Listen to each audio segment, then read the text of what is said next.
As you're all trickling in, if you could take a look at the exercise on page 56, exercise 16,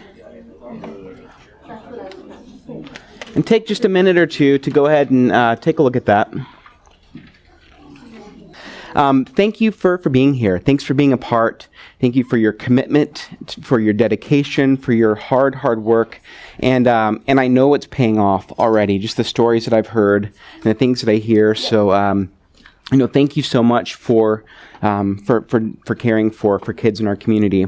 If you don't know, there's another group going on tonight. This is the Every Child group. We have a partnership with Every Child. So they're recruiting foster families for Lane County, which is awesome. And they're doing this really hard work. And part of what we do, some of you that are here tonight may be part of that's going on. What we're hoping to do is not just recruit, but train and equip the absolute best parents in all of Lane County to care for our most vulnerable kiddos. We also have Safe Families folks. Some of you in here tonight may be Safe Families people as well.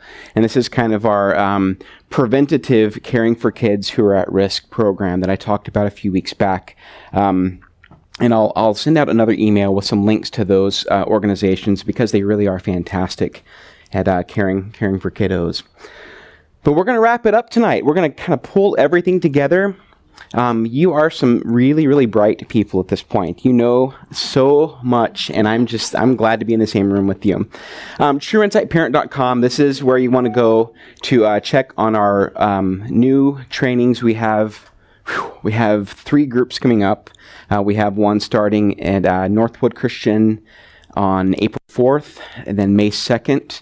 We have another group starting out in Junction City. Then after the summer, we have another group in Eugene starting that's going to be over at Willakinsey Church in conjunction with Madison Middle School. And it warms my heart to see the community rising up and wanting to do our very best for our kids.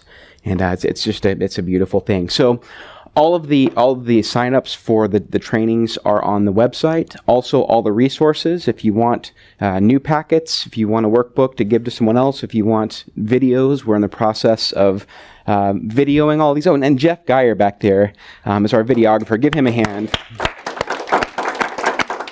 Jeff has been working tirelessly to make sure these videos get up on the website for us. So he is fantastic.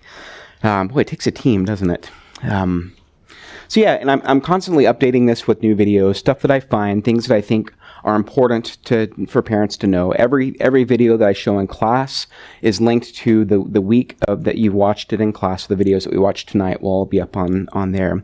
And I want this to be a resource. A guy that I know that's actually on the board of Every Child, some months back just came up to me. He's like, "Corey, I just wish this was all in one place. Wish we could go to one place and just find everything and find the trainings and find all this stuff." And so we worked to make it happen, and that's kind of what this is all about. It's just making kind of a storehouse of resources for us all to learn from. So here it is. This is what we've all gone through. We've looked at understanding ourselves and our attachment styles, our own brains and our nervous systems. Everyone knows what a flipped lid is now, and everyone knows what a calm brain looks like and what the nervous system when it's calmed, and to take those moments to get back to that place. We know what secure attachment looks like in ourselves. We know what secure attachment looks like in our kids, and that we're constantly on this journey to become more secure. Every relationship you're in. I mean, my goodness, even just coming to a group for 10 weeks is a commitment. You guys have earned some security just in seeing each other and seeing the faces and working towards a common goal. It's a good thing. We've learned all about collaborative problem solving. Want to put a shout out there too. Child Center has an 8-week group just based on collaborative problem solving. If you want to go to that, they're fantastic. We've learned to connect through play, and we're going to kind of put it together tonight. We're going to look at trust-based relational interventions, and everything we've done so far is kind of leading up to this. And the lady that kind of put this together was Dr. David Cross and Dr. Karen Purvis that wrote the book, The Connected Child. Dr. Purvis isn't with us any longer. She's passed away a few years back, or I think about a year and a half ago. But man, what a tremendous woman she was, and what a heart she had for kids. And that was kind of her life's work, was creating these trust-based interventions, so ways to connect with our kids that build attachment, that build trust with our children. She did work specifically around foster kids, so kids who were in the foster care system, or kids who were adopted, so kids who have had some wounds in their attachment stories, some disruptions in their attachment. And so she and Dr. Cross built an enormous program at Texas Christian University, and a lot of research went into it, and a lot of kids were helped and are continued to be helped through their program. If you're interested in this tonight, and I'll put some links to this also, they usually have like an annual training that they do, and several throughout the year over at Holt International. They sponsor kind of a viewing of a simulcast that comes out. And if you're kind of heading that direction, or if you've got some trauma in your own life, or your kids have experienced some trauma, I would highly, highly recommend digging a little deeper. Tonight's going to give you a taste of kind of the flavor of what trust-based relational interventions are all about. But it really is about the idea of co-regulation. We have kiddos whose lids may be flipped, whose nervous systems may be a little stripped, maybe a little taxed, and it's how do we come into their lives and their situations in ways that understands where they are and understands where we can help them get to through our interactions with them. And I put this on here too because they work a lot with the big T trauma, and we've talked about that. The capital T's are things like physical abuse, sexual abuse, witnessing domestic violence, even things like natural disasters, house fires, being in a war-torn area. I mean, all sorts of things. I mean, we think about just the kids in schools anymore that have experienced not just, the kids who have experienced the shootings and things like that, but I think about even my own kids who grow up that this is just part of their normal, and part of their story is that traumatic things happen. And the way the news spreads and the way we kind of build that into our psyche, there's these traumas that maybe we haven't experienced personally, but are things that we kind of carry with us. I was driving my daughter to school, I think it was last week, and it was 2 weeks ago, right around the time of the shooting, and I was heading up towards the school, and I was in the turn lane ready to go in, and there was a fire truck with its siren blowing, coming down the street towards us, and as soon as it passed the turn where the school was, it passed and kept going the other direction. I heard my daughter sigh. Whew. I was like, what was that about? And I was thinking, oh my goodness. She was thinking, is that where they go into my school? Was there something awful happening at my school? And just this sigh of relief. Oh, it didn't happen. This didn't happen. But those sorts of things, these little traumas. But there's lots of little T traumas. Things like that, things that we see in the media, things that we carry with us. But even things like, I think bullying could be a big T or a little T trauma, depending on which direction it takes. Racism, being teased, just the stress of everyday life. There are a lot of little T traumas that add up over time and end up with these things that we carry around. So I think these things are specific kind of to kids who've experienced traumas. But I'm like, man, at this point, who hasn't? So having a little bit of extra sensitivity in how we interact with our kids and how we do our parenting, I think is always a good thing. So it may not be a specific big T trauma that you're dealing with, but I think these things will still kind of come into light, because this is back to one of our basic goals, that when we're interacting with our kids, when we have to intervene, when they've done something where we have to kind of step in and change up what's going on, those moments of discipline, those moments of correction, those moments of kind of righting the ship, they can serve to promote connection.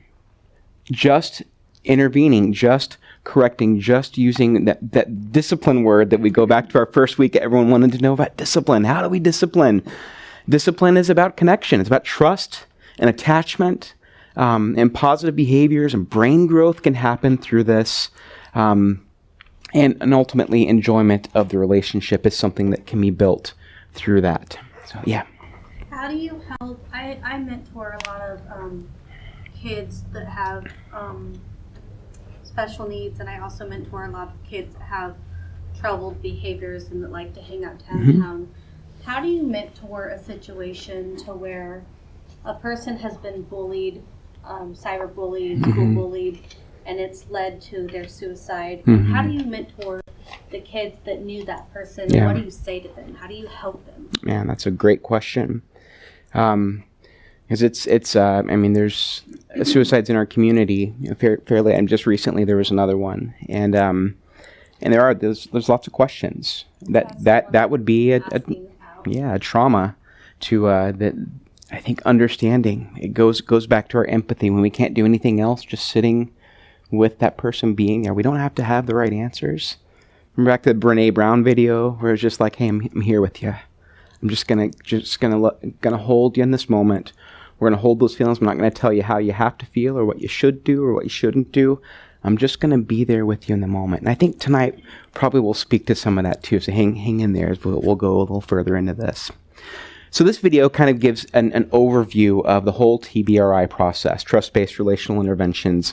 This is kind of the thesis of what they're all about. So this will give you a good introduction to what we're talking about tonight.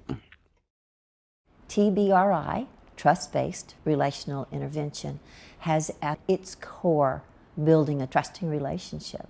It has 3 sets of principles, and they look at the child as a whole. When you think about development, the baby cries and I say, yes, I will comfort you. And so this child learns that they have a voice. They learn trust, which is the lesson of the first year of life. I can trust. There are so many children from hard places. And for those children, their capacity to trust has been fiercely damaged. The brain chemistry of a child who cries and no one comes is dramatically altered. The child with a history of trauma or loss or abuse has no hope of healing without a nurturing relationship. In every way that I make time and space, that I give touch, eye contact, and I give words, I am going to empower this child to go back to the beginning of what he or she should have experienced in the arms of a loving parent that said, when you cry, I will come. The phenomenal thing about a trust-based intervention is, as we connect to this child, as we build safety, we actually change the brain chemistry. We change the wiring of the brain. This is really the heart and soul of all that we are and all that we do. Do I look into the child's eyes? Do I touch their arm when I talk to them? When they talk to me, do I stop what I'm doing and talk to them? This is the essence of mindfulness. The excitatory chemicals about I'm afraid, I'm hungry, I'm cold, those are balanced when the caregiver comes and gives warmth. All regulation occurs first with an external regulator. So in the beginning, I regulate all. They're cold, I bring warmth. They're crying, I bring myself. And out of my regulation, their brain develops capacity for self-regulation. If this child didn't have this experience, that child doesn't feel safe. This chemistry can be altered, first by knowing they're safe. Second, by nutrient-rich foods. Third, by my environmental regulation of that child's emotion. And fourth, by appropriate exercise. So we can balance brain chemistry by creating a holistic environment. We clearly have to deal with behavior. Correcting means showing a child the right behavior, praising him when he gets it, and showing it to him until he can get it right, and showing him with no fear and no shame, so that he builds success, not a greater sense of failure. So the message of hope for our families is that we can help our children to dramatic levels of healing. We simply have to be devoted to it and be willing to invest what it's going to take.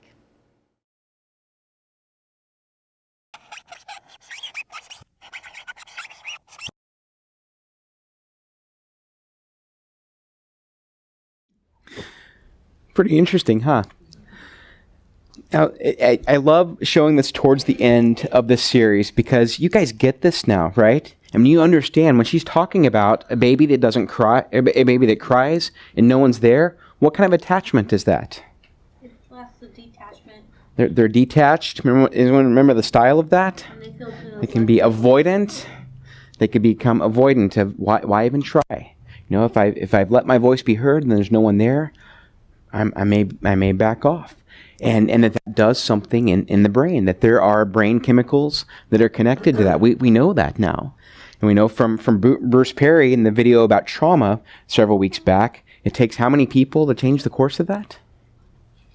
One caring individual showing that trust can start that brain towards the path of wiring in different ways and building deeper connections for what's going on there. So I love the way that she builds the science into it too, and that it is a holistic sort of thing, and realizing that diet may play a part of this. And exercise may play a part of this. When a kid's amped up all the time and they feel that, you know, they're just about to burst all the time, sometimes they may need to run. They may need to move. And that is a bid for attention. This is a need, a felt need that a kid has.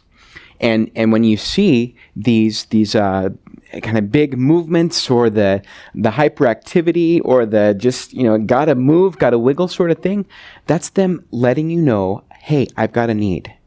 Do you see me? Do you see what's going on? Is there anyone there that's watching for me to attend to this need? So setting up, you know, regular kind of times where kids are able to move, and looking at what their diet is like. Are they getting those kind of nutrient-rich foods, or is it all like carbs and sugar that just kind of strips out a lot of the body's ability to regulate emotions, even dehydration? Dr. Purvis was huge on this. She said that most kids, most Americans probably at this point, are chronically dehydrated. And being dehydrated prevents you from being able to regulate your mood very well. So we're more irritable, more cranky, more prone to flip our lids, even just by being dehydrated. So some of these things are fairly simple. Making sure we get enough water, look at our diet, look at what's going on. And when our kids are giving those signals, are we there to see those? And you'll notice she used the P word on there. She talked about praise. And a few weeks ago, I talked about, you know, Dr. Landry. So some of the experts disagree, like, hey, don't praise, but we want to encourage. But I think Dr. Purvis's her style of praise is a little bit different than, oh, you're just a good boy. I loved in her training, she'd always talk about catch 'em being good. For all the times we have to say no, for all the times we have to correct, she has this like 7-to-1 rule that she uses. Give 7 positive encouragements for every one that you have to correct. So have your eyes open. Watch for those moments when they're trying, when they're exhibiting effort, when they're trying to do well, and catch them and let them know that, hey, I see you. I see what's going on here, and this is good, and I see your effort, and that's a great thing. So she's going to go into a little bit of a different thing here. This is about kind of parent-style correction and connection, and how we can shoot for a style of parenting that optimizes our connection with our kids. Now, you'll notice that the last video, there's a lot of science language, you know, a lot of brain chemistry, a lot of attachment, a lot of kind of neurodevelopment. She was a hardcore scientist in what she did, and everything she did was research-based. But she was also a person of a, you know, deep personal faith. And you'll see that in this next video, how that kind of weaves into some of her philosophy. You couldn't kind of tease it apart. There's the science and the research-based part of her, but there was also this kind of deep spiritual connection that she had that underpins a lot of her things. So if that's your flavor, great. If the faith language is not something that you're into, look to the science and what she's talking about, because I think there'll be something good from what she's saying here. So look for the parenting styles on this one.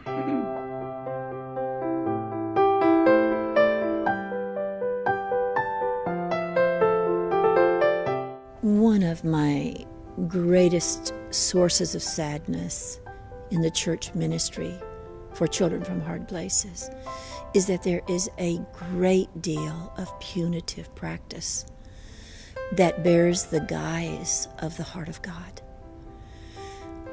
I don't believe that it's God's desire to bruise and to wound and to injure and to re-traumatize our children.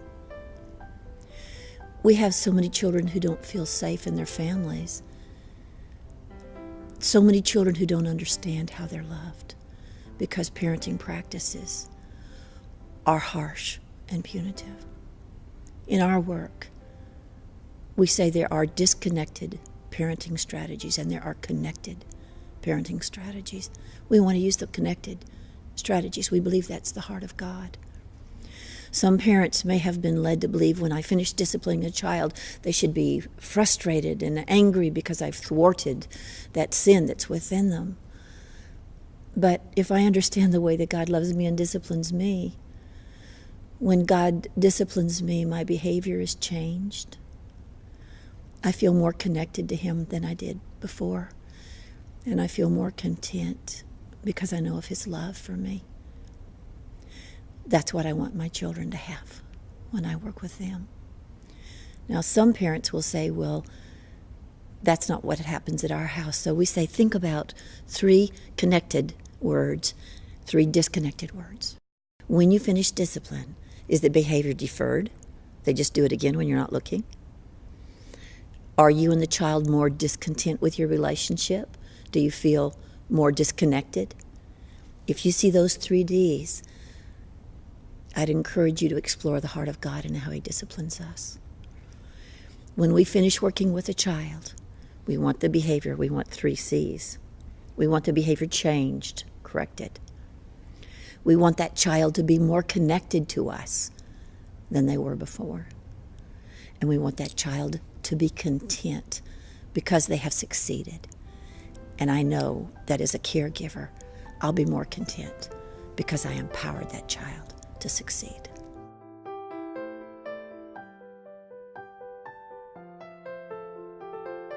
One of the most common questions that we get from parents is, what about consequences?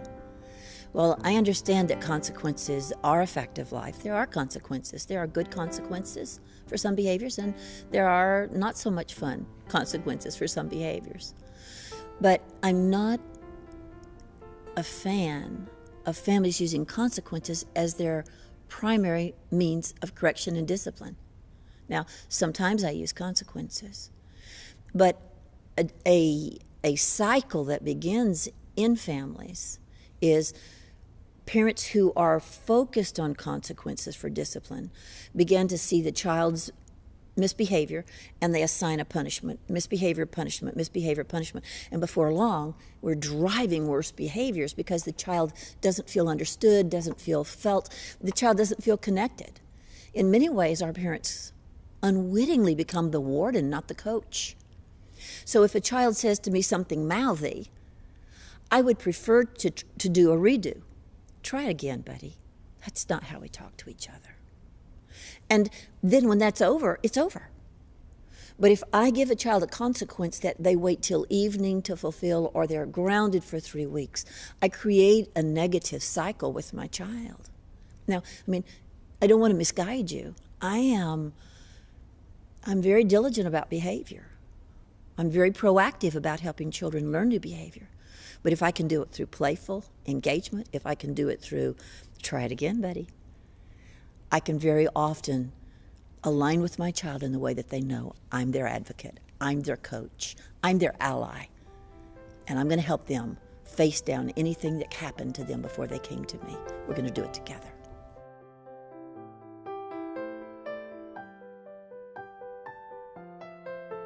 For many years, researchers have known that there's 4 basic styles of parenting. One's a neglectful parent, they're just not there. One's a permissive parent, they let the kids make all the decisions. One's a dictatorial parent, called authoritarian parent, they make all the choices. But the parenting style that yields the greatest outcomes for the lifespan for a child is called authoritative parenting. And that's where there is some shared power. That's where the parents don't hold the children hostage, the children don't hold the parent hostage. That's where the children don't get to make all the choices, the parents don't make all the choices, but they work together. And so when I say to my grandchild, not what do you want to wear tomorrow or what do you want to do with the day, but would you want to wear this dress or this dress, I empower them to practice making good choices. When I say, would you like to go to the park or go to the zoo, I give them limited set of good choices and I'm empowering them to learn to make choices. Many of our parents don't want our children to have choices until they walk out the door to college. And those are children who've not got practice with making good choices. I'm going to empower a 2-year-old. Do you want juice or milk? I'm going to empower an 8-year-old. Do you want the crayons or the markers? I'm going to empower the adolescent at every age, giving choices, age-appropriate choices, not giving the power all to the child, but sharing power with the child so that they learn how to appropriately use power.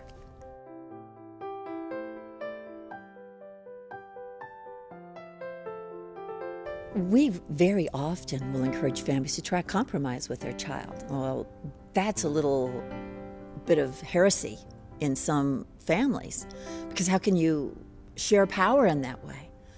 But if you look at the attachment relationship of a mother and a child, or a father and a child, you would just want to sit down and have a cup of tea and a cookie, but that baby wakes up, you're going to give up what you want. You're going to go to that child. Every new parent just wants a few hours of sleep.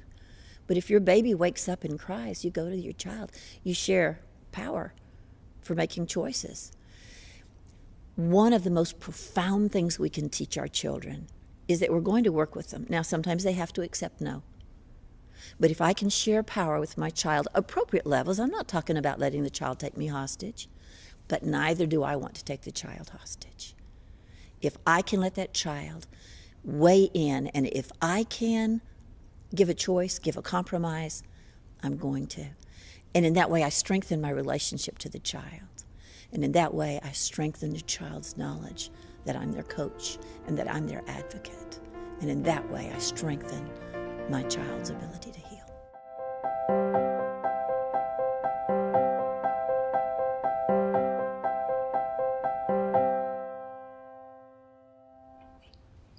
Don't you just want to go spend time with her?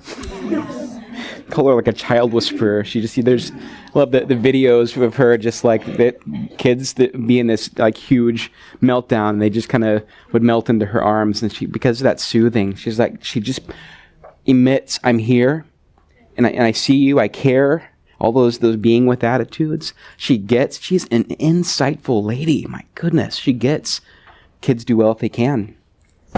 She gets, this is a flipped lid. It's not going to stay flipped forever. And I'm going to stay as calm as I can to help this child co-regulate. All those things are so, so powerful. And you see how it all kind of fits together.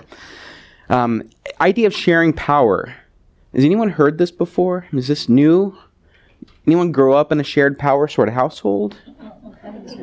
Or was it the more of the my way or the highway kind of a what I say goes because I said so? Sharing power is a little revolutionary, kind of like kids do well if they can. But I love the balance. She said kids don't get all the power, and parents don't get all the power. The parents are going to give a little bit of their power to their kids to be able to help them grow, be able to help build those parts of the brain that have to be analytical and have to think through their own choices. They're building empathy. She's just by sharing power, she's giving kids the opportunity to think about other people and to think about themselves. So it's huge, but it takes a very insightful parent to realize this is the time to do it, this is not. Sometimes it's okay, sometimes it's not, or this is the limit. These are the areas we're going to share, but these are not. Stylistic differences. Warden and the coach. Isn't that a good analogy of what this is? The prison warden that's there saying, stop, don't, you're grounded, get your room, you blew it again. Anyone ever feel like that? I mean, all of us probably, right? Myself included. Boy, it is easy to get into that mindset of I got to crack down. I got to be. How am I raising my kid? So we did the kind of the journaling exercise first about thinking about what we want for our kids. And do we want kids that are all about the authoritarian sort of way of doing things, or kids who can think for themselves a little bit? And the D words on there, I think that really fits to that. The deferred to later. If we're just the warden side of it, boy, it gets tiring given the same consequences over and over again, doesn't it? We get to the point where we feel like we're beating our head against a brick wall sometimes.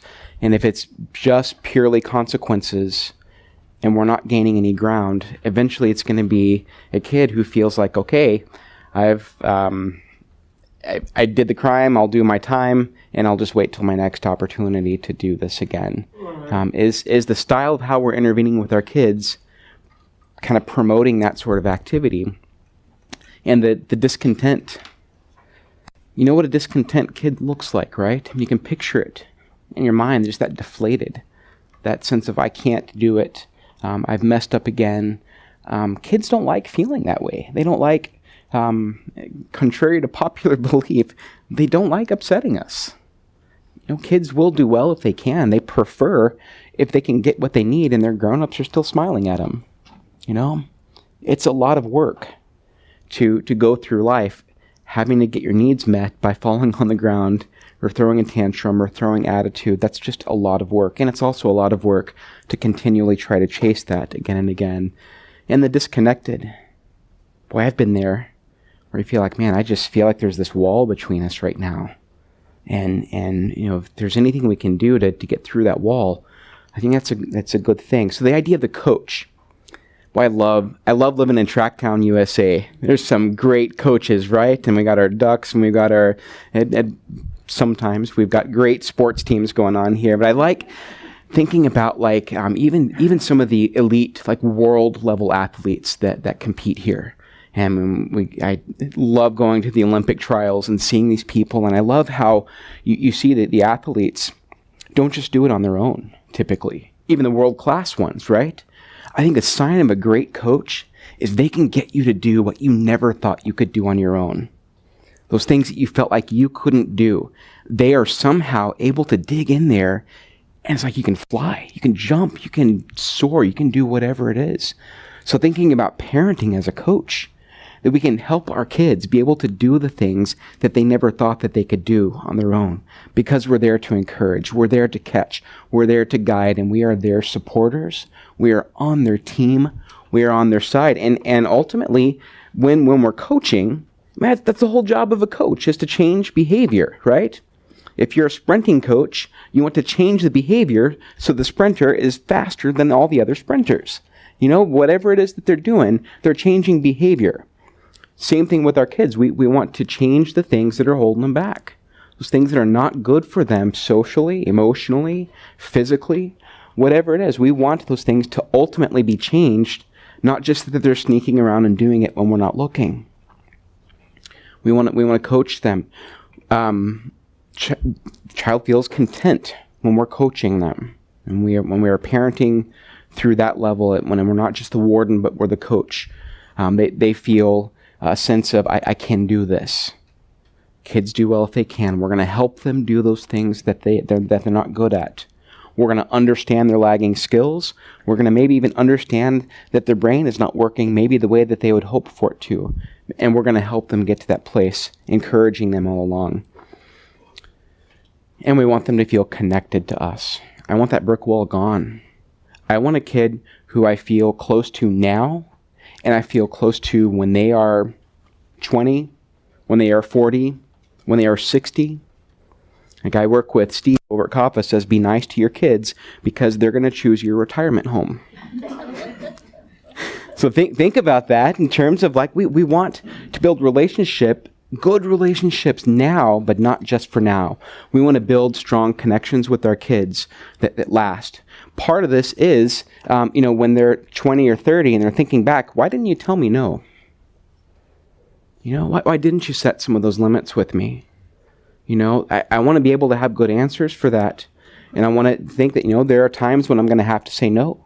Times when I have to set some limits with my kids. But also I want when they're 20, when they're 30, to be able to still go on vacations with them or still have holidays and meals together. And I want to see those kinds of traits passed on to their families as well. So the idea of this being, again, lifelong relationships, it starts right now with our kiddos. And what do we want to do? So just for an example, there's the warden saying, no screens for a week. That's a good warden thing to say. No screen time. Screen time, no screen. If that's the problem, right? That would be a warden sort of thing. Is there any explanation with that? No. Is this going to help them be able to do the no screen thing later? Or to manage their screen time? I mean, I get that you're mad, right? Contentment, no way. Disconnected, probably. Versus another way of looking at it, kind of that CPS sort of way. Let's work together. Let's fix this so that this does not keep happening. Same thing, same goal. We don't want the distractions from the screen time causing problems. I can't get off the screen. I can't transition. I can't manage my time well. That's what we want. But there's just two different ways of getting it.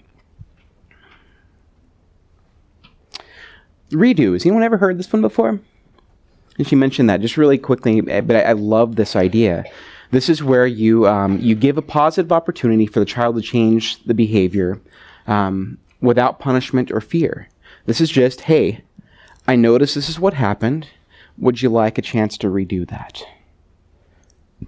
This gives them the opportunity to change what they did. We can take that's our goals. We want them to change the behavior, right? We want them to change what they're doing. One way is to give a punishment or a consequence. One is to say, hey, here it is. This is what I see happening, and you've got an opportunity to make this right. Again, this is punitive versus restorative justice. The idea of, is it about I'm punishing because I feel like I have to, because that's what parents do? Or is it restorative justice? This is what you broke. You've got an opportunity to fix this, and then we come back together. We're connected again.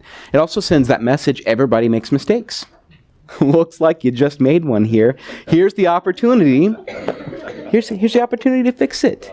It's great because you know what? That gives grace for ourselves too. If we model, you got to toe the line, you got to be perfect. That puts us on that same sort of level too. And when we mess up and when we make mistakes, how do we want our kids to be with us? Not just now, but later in life as well. So the redo, it's pretty simple. Hey, buddy, here it is. Would you like a chance to fix what you did? All right. Any other thoughts about the video before we move on? Anything stick out to anybody? Yeah.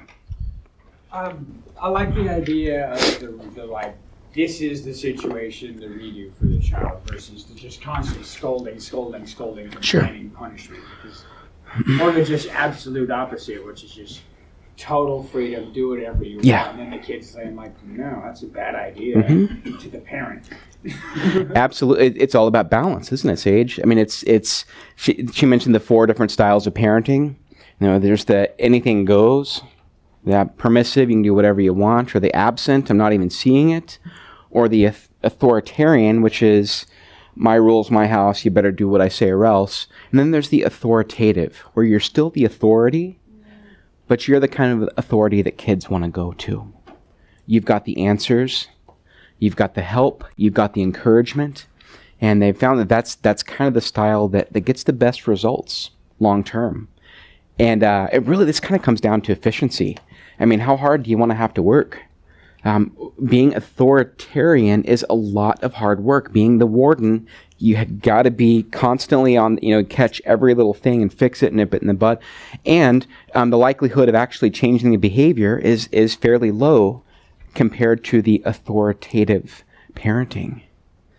And I'll remind you back to the video with Dr. Stuart Avalon when he talked about the one primary indicator of lasting behavioral change. Does anyone remember what that was? It was a positive relationship. Because then you're just going to keep building upon that, and then it just becomes easier. Building positive relationship gets better results in the immediate and in the long run. It may feel like it's hard work, but being a warden is hard work too. Being authoritarian is very, very hard work. And it's a strain on the vocal cords after a while too. So finding a place where you can come into it with softness, come into it keeping it playful, keeping it gentle as long as you can. Well, it's hard to be the mediator for the child too. Well, sure it is. Yeah. Yep. All right, we're going to watch another video on timeouts. And timeouts, anyone do timeouts? Anyone have timeouts done on them? probably all of us, right, to some degree. I like this twist on it here. You notice a little bit of different language. We're not saying timeouts are bad, wrong, evil, but we're going to give a different, kind of more connected way of doing timeouts here. See what you think.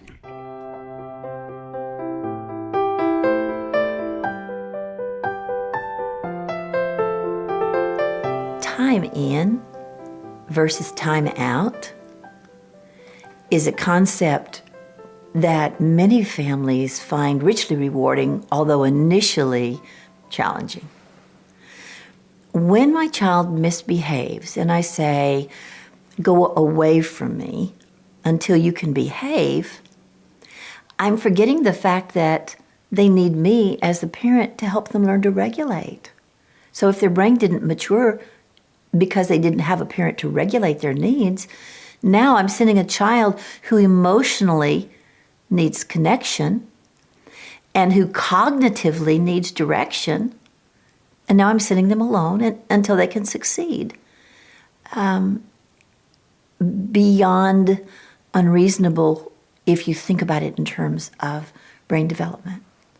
So our goal is to say, rather than the parent who says, you're not acting like part of our family, take your food to your room until you want to be a family boy, and then you can come back to the table. Well, in the first place, I want to say, sweet, precious Father in heaven, when did my little boy misbehaving at my table mean he's not mine? But if I send children away who have come from hard places, I teach them to distrust leaning on me. I teach them actually to dissociate, and I actually teach them ways that don't enhance their long-term mental health. If I've got a child who got hurt, they learn to disconnect from the hurt. Now I send them to their room. It's a world primed for dissociation. I don't mean dissociation necessarily in the mentally ill dissociation. I mean checking out. So my goal for my child, when I send them away, would be for them to figure out how to fix the behavior. They can't. They need me, and I need them, and we need connection. My goal when I do a time in is, look, buddy, that's not the way we're going to do that. I want you to sit right here for a few minutes and do time in. I'll be right over here washing the dishes. I'm just a few feet away. When you're ready to tell me what you did wrong and how you can do it right, say ready, and I'll come right away. So when my child, I go a very short distance away, a few feet away. Maybe I can be working on some paperwork there, or maybe I can be doing the dishes. But whatever it is, my child is close by me. Now in a few minutes, that child says, I'm ready. And I go and I kneel down or lean down and I take the child's hands. I said, tell me, buddy, what did you do wrong? And maybe the child would say, if he'd been sassy, I was using mean words. And you'd say, yeah, they were mean. Do you want to try it again? How could you do that right? Well, I could use my good words. Now the child has a chance to do the redo. That child has been with me from the beginning of that behavioral issue to the end of the behavioral issue. I got to mentor their brain. I got to tell them that I will not abandon them when they're bad. They're always my kiddo. I'm going to always be there. And you're going to always count on me, but that behavior is not okay. Let's try it again.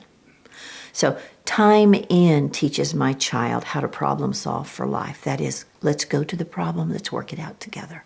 Remember, you're teaching your child strategies when they're 4 for when they're 14 and 40. So choose your strategies wisely. If you cut your child off and send them away when they misbehave, you can expect your 14-year-old to shut you down and out when you're not making the best choices as a parent. So time in teaches my child, come here, I'm going to help you. We're going to work on this together.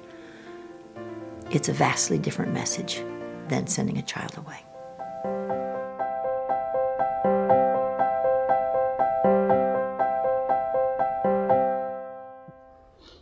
Pretty powerful, huh? Yeah. That's just insane. That's just awesome. So we teach 4 and 5-year-olds in our church. Yeah. And that's something that we've been taught to use as disciplinary action. This is going to change everything, obviously. when we're in there. But the problem is that we're one of 4 other teachers, Mm-hmm. and we're not the parents of all the kids that Sure. are in there. So, Mm-hmm.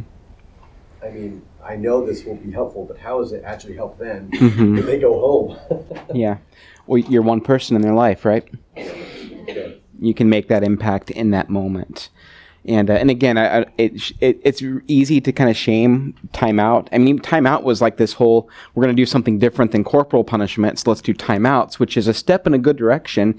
But she goes a little deeper with it, and to look at the attachment roots. You know, this is really about, especially with kids who have had attachment wounds.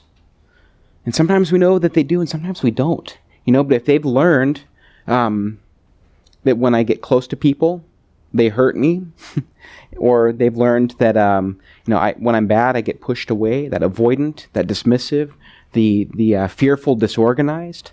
This is kind of the antidote for a lot of that. This is showing when you've done something wrong, you come close in relationship, right? Not far away. That's dismissive, right? And not I'm going to hurt you when you've done something wrong, but I'm here for you, and I'm going to be in the moment. And my goodness, she makes it sound so easy, doesn't she? Right? What does your brain need to be like to be able to do a time in? Yes. Good sign language. Yes. Calm. Regulated. Where does your security need to be when you're doing a time in? You got to be holding on to every ounce of security, of attachment that you have in that moment, because it is so easy to take offense because they just ticked you off. They just did something offensive, and it's right up in your face a lot of the times, right? So being able to not take offense, kids do well if they can. If they knew how to do this better, they would have. They're missing some skills. Their brain's dysregulated. They're pushing, they're pulling away, they're getting a little too close, and that doesn't feel good, so they're pushing back a little bit. It's recognizing, this is insightful parenting. This is where this comes in. Learning to become unoffendable as much as you possibly can as a human. This is where we may have to do our stop model and recognize, boy, I'm right about here right now, and I got to take a moment to get back. It's like I am in control. I am lovable. I am honorable. I am respectable. I am these things. I know this about myself, and I need to just take a moment to connect with that, because my child doing this thing that offends me so badly doesn't really reflect on me. This is a kid doing as well as they can and probably blowing it at this point. They're letting you know they've got some lagging skills and they need some correction and they need some things. So breathe through the offense of the moment.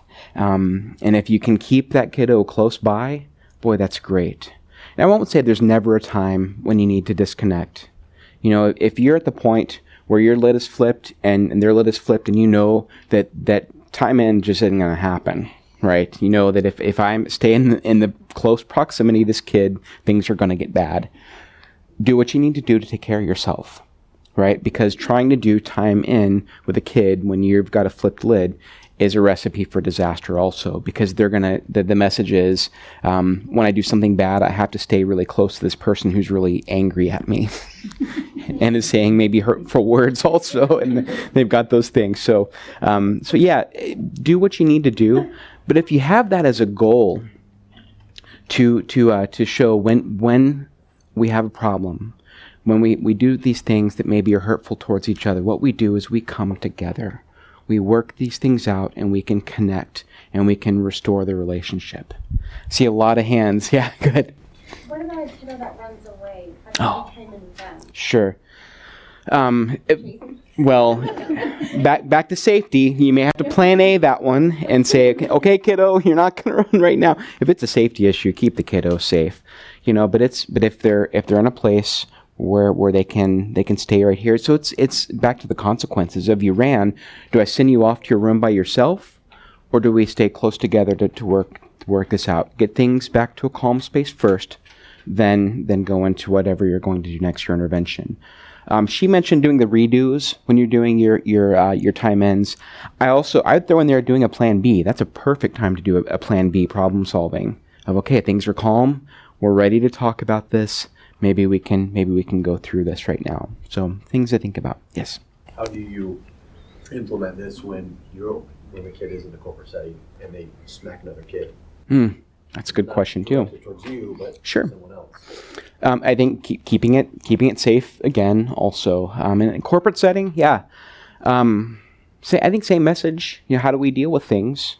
I think the other kid's safety needs to be evaluated. If it's a kind of thing where they can work it out, depending on how old they are and what's going on. But safety, I think, is first, and then connection after that is a good thing. But I think it'd be a great moment to, if while you were hurtful for this kiddo, with this kiddo being independent over here, we're gonna have a time in. You're gonna come be with me for a little bit. We're gonna spend some time together, right? We're gonna get through this, but I'm gonna keep you close. That's a good way to keep the other kids safe. Also, is that hey, time in. Instead of go over to the corner, you're gonna come be right where the authority is, right where the safety is, right where the grown-up is. And I'm going to keep things safe for you. I'm going to help you get that lid back down. I'm going to help you co-regulate in that moment. This is all about co-regulation. You see the flipped lid, you come in regulated, and when they feel that energy off of you, it is like a physical thing where they're around your calm breathing, your calm voice, and everything in their body, that parasympathetic nervous system starts to kick in, saying there's no threat. Things are going to be okay. Whereas if you're off to just deal with it by yourself, she talked about the dissociation that can happen. I can't control myself now, and now I'm all by myself in my room, and I've got no one to help me, and I've got no one to kind of help. Where's my co-regulation here? I need another brain to help me get back down again. So, all right. So the unintended message is when I have a problem, I go away from relationship. Boy, that can teach avoidant attachment. What we hope to teach with time in is when I have a problem, I go towards my close relationships. All right, we're going to keep moving here. Lying. Anyone have a problem with lying? Trigger for a lot of folks, right? She's got some good words on how to deal with lying here.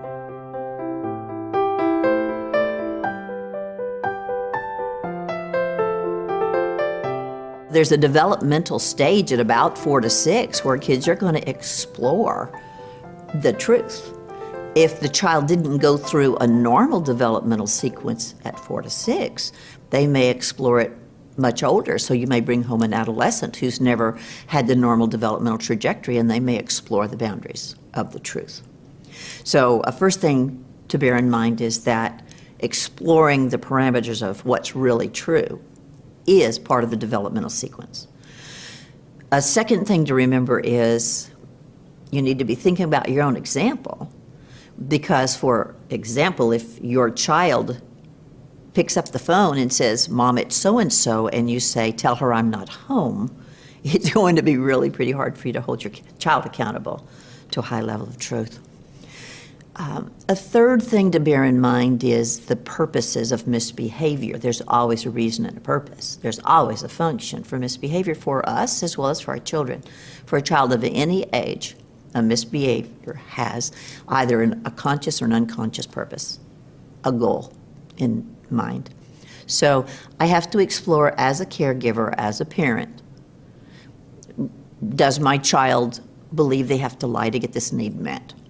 Or is my child fearful of my reactivity? Have I been overreactive in the past? So if you bear in mind now, that does not mean we don't address the behavior. It simply means that we address it with balance and insight. So those three things, and then a final thing is my goal is to teach my child skills for life. And honest communication with trust and integrity is obviously a goal for life. So I might say to a young child who's telling me a story, "Sweetie, is that real or pretend?" And they might be able to recalibrate as we redefine real and pretend. I might be able to say something clever and humorous like, "Really? Wow. Do you want to think about that and try it again?" I might even give a child time to think about it, say, that isn't what I thought I saw happen. Would you like to go think about it for a little while and come back to me when you've had a chance to think about it and tell me what you think really happened? So My goal is a balance of structure and nurture. I'm going to address any misbehavior, but I want to do it in the context of balance. It's really important as parents look for how to help their children develop long-term strategies for integrity in their relationships with each other, with family members and God. It's really important for us to remember that we want to celebrate the good and not have joy in, aha, I caught you. Okay. We're taught by Scripture, by the heart of God, that God rejoices and that God's love rejoices in the good. It doesn't rejoice in evil. So let your child see your joy in helping them succeed. My experience with children who tell stories and outright lies is that when they understand, I'm here to help you succeed, I'm going to work with you, you need to work with me. Let's work this out together. That a child will come forward to tell the truth, and then let me help them solve the problem or the need that was driving that lie. The two primary errors that I see with parents when their children lie is that they either overreact or they don't react at all. And neither one of those is an appropriate response. We need to do a balance of structure and nurture. We need to do a balance of responsiveness and proactively addressing these needs as parents who are teaching our children patterns for life.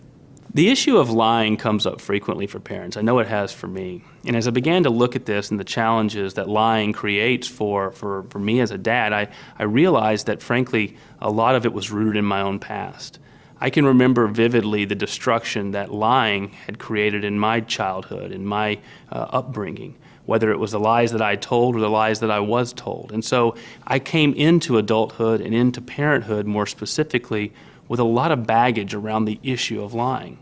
As we know, all kids are going to explore the boundaries of the truth and truth-telling. But for me, because of all this history that I brought forward on the issue of lying, I tended to do what a lot of dads and a lot of moms do. I overreacted.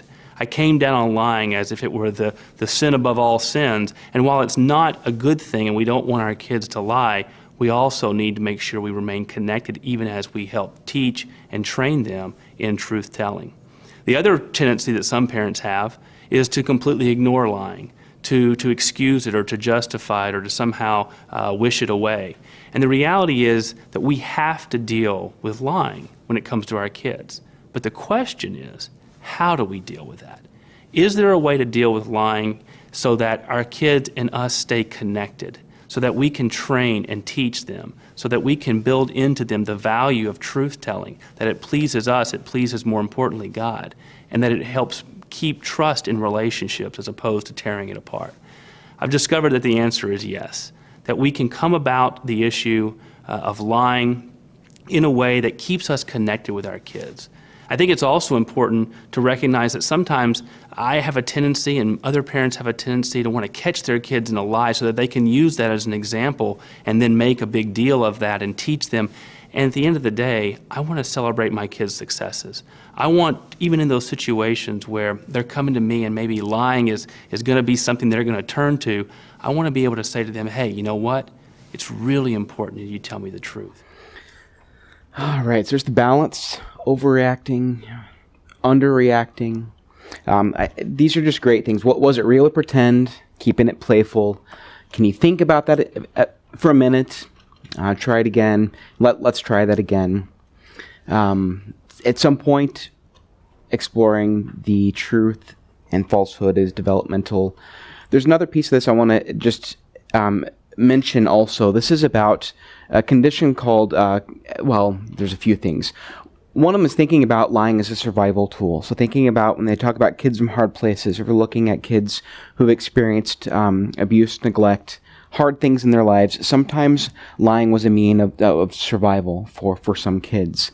Another thing is if children are exposed to alcohol prenatally, There's a spectrum of disorders, fetal alcohol spectrum of disorders, going from the full-blown FASD syndrome to fetal alcohol effects, which is more of the brain and not as much of the visual. Of there's some facial things that happen with kids with the full syndrome. But something specific to kids who have been prenatally exposed to alcohol is a condition called confabulation. And I went to an entire 8-hour training on this, and kind of the gist of this was that there's kind of a fact checker in the brain that that likes it when stories make sense. And as you're going through your day, you will kind of make memories as you're going. What happens with confabulation is sometimes a memory in the present will just drop out. It's something that happens will kind of drop out of the story, and it's left with a gap, and the brain doesn't like that. And what it will do is it'll go up to the part, remember the hippocampus, the hippocampus, those memories, short-term memories, and it'll go to these memory retrieval areas, and it'll just kind of grab any old memory sometimes and pull it into to make the story make sense. So like if I was out there and I went and got a cookie and I wasn't supposed to, and I'm walking in with my cookie, and you saw me take my cookie, and you confront me on it and say, why did you take that cookie? If in that moment my brain dropped that piece of the story out, I'm confronted in a stressful way of what do I do? And the brain might say, well, Grandpa gave you a cookie one time, and it might grab that memory and pull it in, and I'll say, Grandpa gave me the cookie. And it looks like I'm just lying to your face. And it is so frustrating because you saw me do it, right? You saw it happen, but my brain is telling me this is what happened. So you have two people, one saying, I saw you do it, and the other one whose brain is saying, Grandpa gave me the cookie, and I don't know why you're so mad at me. And it can be a source of huge frustration. So if you know that the kiddo in your household was exposed to alcohol prenatally, this is just something to keep in mind, is that confabulation thing it's a very real thing. It's very, very frustrating, and it's for both sides. So just wanted to put that in there. All right, boy, we are down to the last few minutes or so. I want to show you guys this video kind of in sum. This is going to wrap up the brain-based tools. Back to Dan Siegel's stuff. So we've talked a lot about the trust-based relational interventions. This is just some reminders of how to connect with our kids when we're in those moments where we want to build trust in ways with the brain.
go ahead and stop it there. We'll show the rest of it on the website. But this just a reminder, as these things are happening, connect to redirect, name it to tame it. Realize there's brain stuff going on for our kids. There's attachment stuff going on for our kids and for us.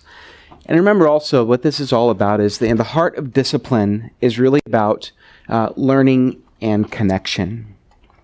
People who have disciples who follow them, great leaders, great teachers, they are good at a couple of things. One is that they teach well.